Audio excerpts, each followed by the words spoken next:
recrutado, você sai de Salvador e vai para o Rio? Como é que se dá essa transição sua de Salvador para o Rio?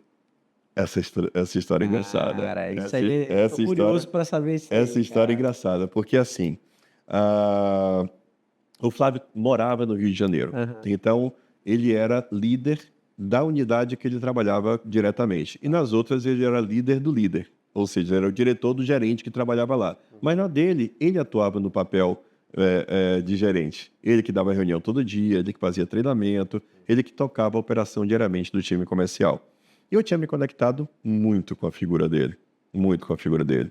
E eu tive um processo na unidade de Salvador que, em algum momento, eu perdi a confiança pelo meu gerente. Eu peguei meu gerente numa mentira, numa coisa que para mim não cabia, e aquilo me desmotivou a seguir a minha jornada com aquela pessoa. Porque uma coisa que eu acredito muito, que mais importante do que o aonde é o com quem, Isso, verdade. ok? Muito mais importante do que o aonde é com quem. Com quem faz toda a diferença. Às vezes você prefere pagar o preço de começar do zero com a pessoa certa do que você estar no topo com as pessoas erradas. Verdade. Entende? Então, naquele momento, eu apesar de já ter uma jornada em Salvador, já era supervisor comercial naquele momento, já tinha batido meta, Uhum. e eu entendi que eu precisava, para me manter vivo no processo, eu precisava estar ao lado do Flávio e não mais naquela unidade sob a liderança daquele gerente. E aí eu fiz eu cacei o Flávio no país inteiro, nas unidades da empresa, até que eu achei ele no interior de São Paulo, num dia de sábado de tarde, achei ele no interior de São Paulo e falei com ele. E aí, para encurtar um pouco mais a história, teve um momento dessa conversa que eu viro para o Flávio e disse: Flávio, quero trabalhar com você no Rio de Janeiro.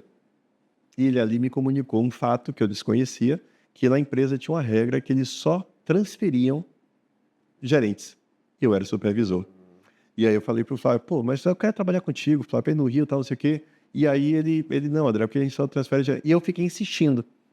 No que eu fiquei insistindo, chegou um momento que ele me deu aquele corte da faca a guinso, né, bem rápido: "André, só transferimos gerentes". Excelente. E ali eu respondi para ele: "Sim, essa parte eu já entendi. Eu estou fazendo outra pergunta agora. Vamos supor que, por um acaso, eu estivesse no Rio de Janeiro desempregado. Você acha que eu teria emprego aí no Rio de Janeiro?"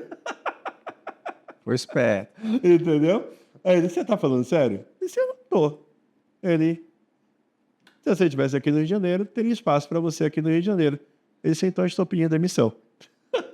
E ali, naquela mesma ligação, eu pedi Legal, cara. demissão, entreguei meu cargo de supervisor aqui no Rio de Janeiro e me mudei para o Rio de Janeiro. Só que um detalhe engraçado dessa história é que quando eu chego em casa, né, eu morava com os meus pais, com a minha mãe, meu velho já era falecido na época, aí, conto pra minha mãe a versão que ela precisava ouvir. Hã. "Minha mãe, fui transferido para o Rio de Janeiro". Então, para casa, né, fui pedir demissão, Tô estou indo. indo para o Rio de Janeiro para tentar a vida lá. Não, isso era muita informação para ela administrar, Muita, isso cara. ia ser muita pressão em mim, a pressão que ela ia fazer. Não, calma. Deixa eu contar uma versão diferente aqui, mais bonita para Mais minha mãe. suave. Fui transferido para o Rio de Janeiro, porque na prática eu ia trabalhar com o mesmo cara, na mesma empresa, no mesmo grupo, mas não tinha sido exatamente a transferência, né? E aí eu peguei a grana que eu tinha, na época R$ 100 era algum dinheiro, então peguei a grana que eu tinha, comprei uma passagem de ônibus, 27 horas de busão para o Rio de Janeiro, aí Flávio me buscou na rodoviária, aí me apresentou o Edio, o cara da primeira matrícula, Aham. e aí eu fui dividir apartamento com o Edio, e aí eu sigo a minha jornada agora no Rio de Janeiro, trabalhando diretamente com o Flávio, estando com ele todos os dias, reunião com ele, sendo apertado por ele, e aí eu começo a minha jornada íntima, direta, pessoal ali com ele, entendeu?